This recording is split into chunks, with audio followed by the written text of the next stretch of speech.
The roads reeked of gasoline and dust when they pulled my broken body from the wreckage. I remember the sirens first, then the cold metal of the stretcher, and then nothing. When I opened my eyes again, everything was white, humming and blindingly bright. A nurse leaned over me and whispered, "Sweetheart, stay awake. We need your family to sign consent for the procedures." My hands trembled. I was 16, old enough to feel pain, but too young to sign for my own survival. "They're calling your parents now," she said. "Just hold on." Hi everyone, my name is Riley Monroe. I'm 30. And if you think trauma fades with time, it doesn't. It just learns to live quietly. Back then, I lay on that hospital bed listening to doctors murmur words like internal bleeding, ruptured spleen, and time sensitive. I waited for footsteps that never came. The nurse returned 30 minutes later with an expression no child should ever have to see. "They refused," she said softly.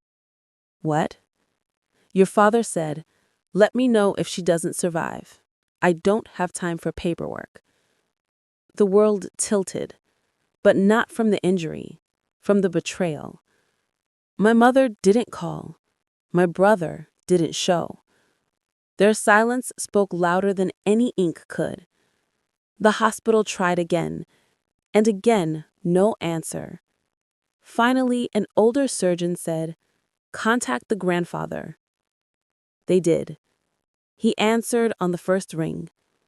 15 minutes later, he was running through the double doors, his white hair wild, his voice shaking with fury. "Where is she? What did they say? Move aside." He signed every form with a trembling hand. He held my arm while they prepped me for surgery. He whispered, "You're not alone, Riley. Not anymore." I survived, but the part of me that believed in family didn't. 15 days later, when a man in a suit knocked on my mother's door and learned what she had done, he didn't just react, he exploded. 15 days after the accident, I was home from the hospital, stitched, bruised, walking slowly, but alive. My mother barely looked at me. My father didn't speak to me at all. They acted as though nothing had happened, as though I hadn't almost died because they couldn't be bothered to drive 10 minutes or sign their names. That afternoon, the doorbell rang, sharp, confident, official. My mom opened it. A tall man in a charcoal suit stood on the porch, briefcase in one hand, badge clipped to the other. His voice boomed through the hallway. "I'm looking for the parents of Riley Monroe." My mom froze. "Yes, that's me." He stepped inside without waiting. His eyes scanned the room, then narrowed. "You must be the father." Dad nodded stiffly. The man dropped the folder on the coffee table with a loud thud. "Do either of you understand," he said, his voice dangerously calm, "that refusing medical consent for a minor in a life-threatening situation is classified as neglect under state law?" Mom blinked. Dad scoffed. "She survived, didn't she?" The man's jaw tightened. "She survived because her grandfather signed within minutes. You two didn't even answer the phone." Silence. Not the silence of guilt, but the silence of arrogance, the kind that dares anyone to challenge it. He turned to me. "Riley, I visited the hospital. You were conscious during part of the intake. You confirmed your parents refused consent." I nodded slowly. "Yes." My mother hissed. "Why would you say that?" The man opened a folder and pulled out several documents, hospital recordings, call logs, doctor statements, all showing consistent refusal from the legal guardians. My father's face drained of color. My mother's hand trembled. Then the man said something that cut through the room like a knife. "Mr. and Mrs. Monroe, this isn't just about paperwork. It's about intent. We need to determine whether your refusal was neglect or something far worse." My mother's voice cracked. Worse? What do you mean, worse?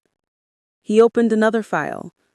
This one had photos, notes, and a signature. I recognized it instantly.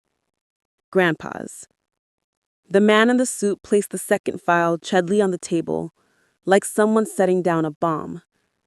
My father shifted uncomfortably. My mother's fingers tightened around her robe. Grandpa's signature was at the bottom of every single page. Each document was dated, each note detailed, each line written by a man who refused to let me vanish quietly. The investigator tapped the file. "These," he said, "are statements your father provided voluntarily. He contacted us the morning after Riley's accident." My mother swallowed hard. "Why would he do that?" The investigator looked at her as though she'd asked why water is wet. "Because he believed his granddaughter was in danger." Dad finally snapped. "This is ridiculous. Families argue. Kids exaggerate." The investigator cut him off. "She was unconscious, bleeding internally, and needed emergency surgery. You were contacted 4 times. You responded once and said, quote, 'Let me know if she doesn't survive. I don't have time for paperwork.'" The words echoed through the living room like an obituary for the parent-child relationship I once hoped we had. My mother turned to me sharply. "You told him what he said. You told them that." I stared at her. "You said nothing." The investigator cleared his throat and continued. "We don't take accusations lightly, but your father's report included additional information." He opened another page. "A pattern of withholding care, ignoring medical needs, and prior incidents involving verbal neglect." My mother paled, my father clenched his jaw. Then came the sentence that made my heart stop. "Based on the evidence, a petition was filed for temporary guardianship, naming Robert Monroe, Riley's grandfather, as the recommended custodian." My mother shot up from the couch. "Custodian? What are you talking about? She lives here." "Legally," the investigator said, "that may change." My father stood too, his voice rising. "You can't take our daughter." "Your daughter?" I whispered quietly. The investigator turned toward me. "Riley, you're allowed to speak." I looked at my parents, 2 strangers in familiar skin. And for the first time, I did. My voice felt small at first, like a match flickering in a storm. But the investigator waited, steady and patient. "Go on, Riley," he said softly. And something inside me finally snapped into place. I took a breath. My parents didn't refuse because they were busy. They refused because they didn't care. My mother flinched as though I'd thrown something. "That's not true. We were overwhelmed. You were watching TV." I heard the nurse tell the doctors. Dad crossed his arms. "We didn't know how serious it was. You didn't ask. You didn't even come to the hospital." The investigator nodded grimly. Riley's statements matched the reports. Mom's breathing turned frantic, fast. "We're her parents. Mistakes happen. This is our home. We provide. We provide?" I laughed, a hollow, painful sound. "Grandpa bought my school books. Grandpa paid my camp fees. Grandpa took me to every doctor's appointment. You two just existed." Dad slammed his hand on the coffee table. "You ungrateful." The investigator stepped between us. "Sir, sit down." The room felt thin, like the walls were listening. Outside, a dog barked. A car drove by. The world kept turning, even though mine was splitting in half again. The investigator turned to me. "Riley, one of the questions we must address is whether you feel unsafe in this home." My mother reached for my arm. "Sweetheart, don't do this. We love you." I stepped away. Love doesn't sound like abandonment. Love doesn't look like paperwork refused. Love doesn't choose convenience over a child's life. I don't feel safe here. Not physically, not emotionally, not personally. Dad's face twisted in shock. "After everything we've done for you, what have you done?" I whispered. Name one thing. The investigator closed his folder. That's all I needed to hear. In that moment, something cold and final settled into the space between us, the kind of truth that doesn't heal, it divides. And the investigator's next words tore the last thread holding us together. I'll be filing the emergency transfer request today. My mother collapsed back onto the couch as if the investigator's words had physically struck her. Emergency transfer? She repeated, her voice trembling. You can't just take a child away from her parents. The investigator didn't flinch. Mrs. Monroe, the law allows emergency guardianship when a minor's life was endangered by the legal guardian's neglect. In this case, he looked at me gently. The evidence is overwhelming. Dad paced the room like a caged animal. This is ridiculous. We're her parents. She belongs here. Something inside me cracked. Not pain, not fear. Truth. Clean, sharp, unstoppable. I nearly died, I said quietly. You prioritize convenience over my life. Mom's face twisted. We didn't know it was that serious. You didn't ask, I repeated. You didn't pick up. You didn't come. You didn't even sign. The investigator cleared his throat. Mr. and Mrs. Monroe, you refused consent for a time-sensitive procedure. Had her grandfather not arrived in time, we would be discussing a funeral, not guardianship.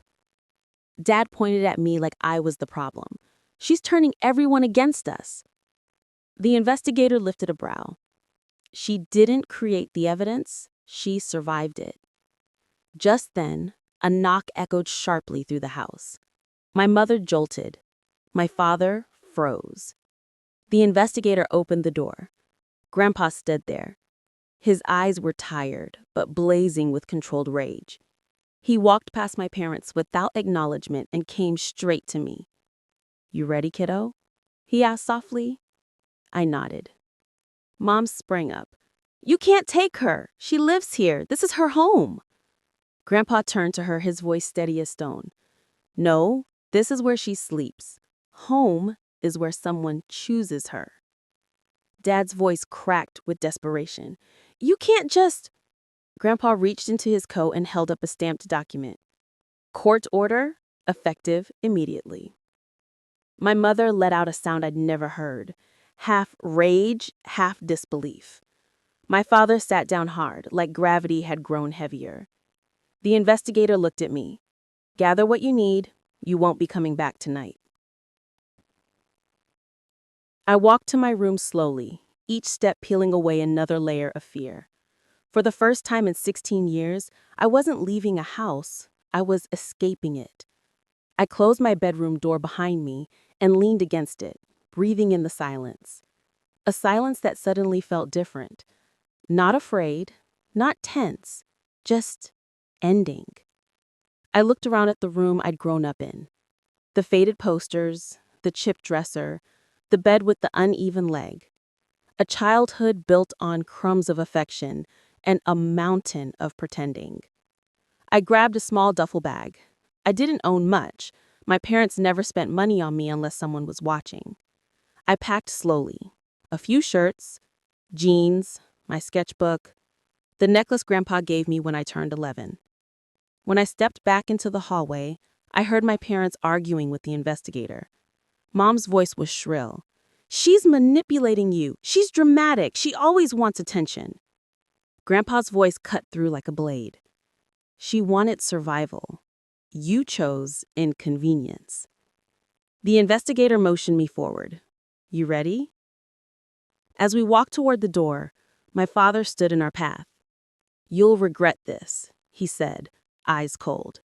You think life is easy out there? You think your grandfather can protect you forever? I looked at him, really looked at him, and for the first time, I felt nothing. No fear, no craving for approval, just clarity. You already taught me life isn't easy. You just forgot to teach me love. He stepped aside, jaw tight.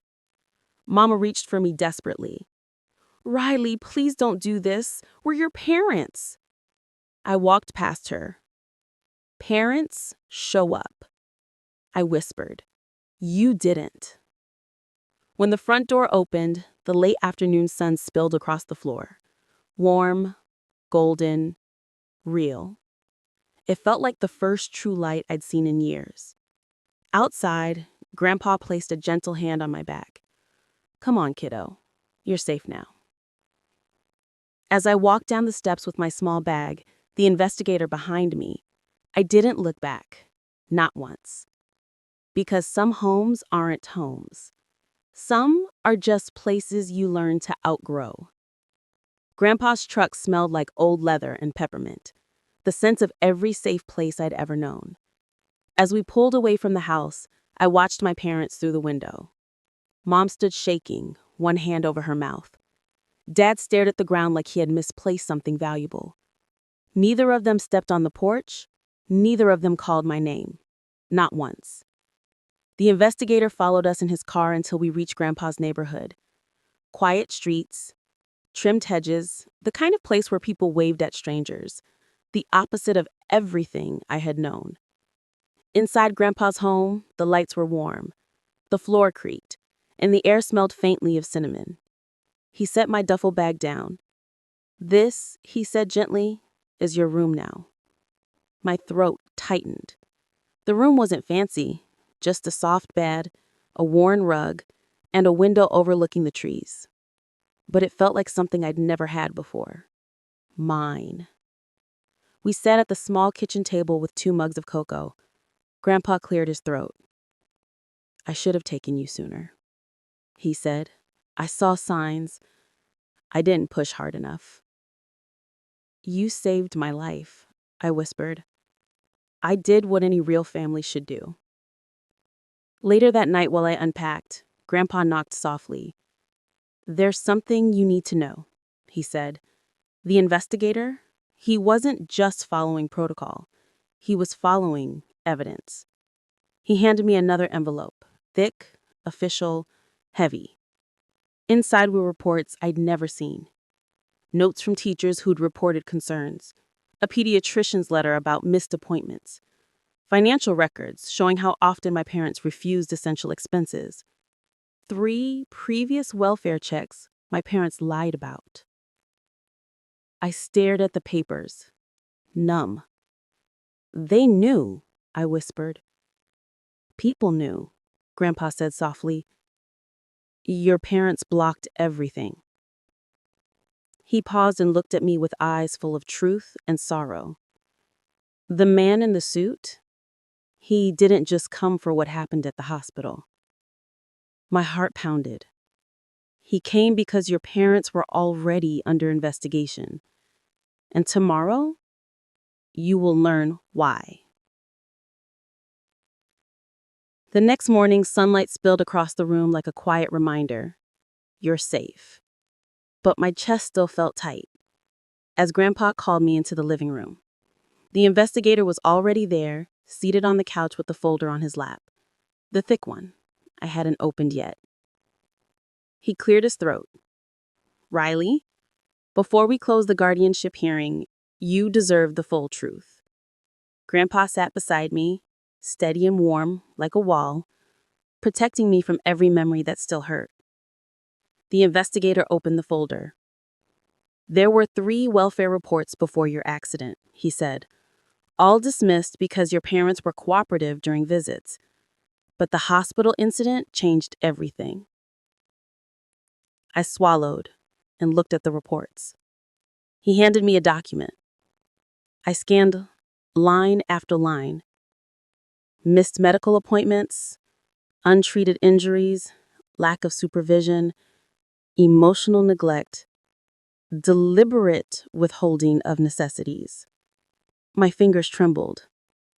This, I whispered, was me. He nodded gently.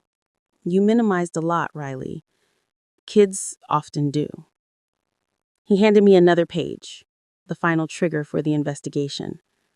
A quote from my father said during a recorded welfare check weeks before the accident: "If she wants things, she should earn them. We're not raising a charity case." My breath hitched. I remembered that night. I remembered the hunger, the cold, the silence. Grandpa's hand closed around mine. "They forgot children aren't property," he whispered. The investigator continued. "When you almost died, we revisited every file. The pattern was undeniable. What happened in that hospital wasn't a mistake. It was consistent behavior." I looked at both of them, tears burning. "So what happens now?" He closed the folder. "Your parents waived their right to contest guardianship. You remain with your grandfather until adulthood. They will have supervised visitation only if you choose." Choose. A word I'd never been given before. I wiped my face and whispered, "I choose peace." Grandpa exhaled, relief breaking across his faces. "You have it now. For good." As the investigator left, the house felt warm. Not from the sun, but from something deeper. I wasn't a burden. I wasn't an accident. I wasn't a forgotten signature.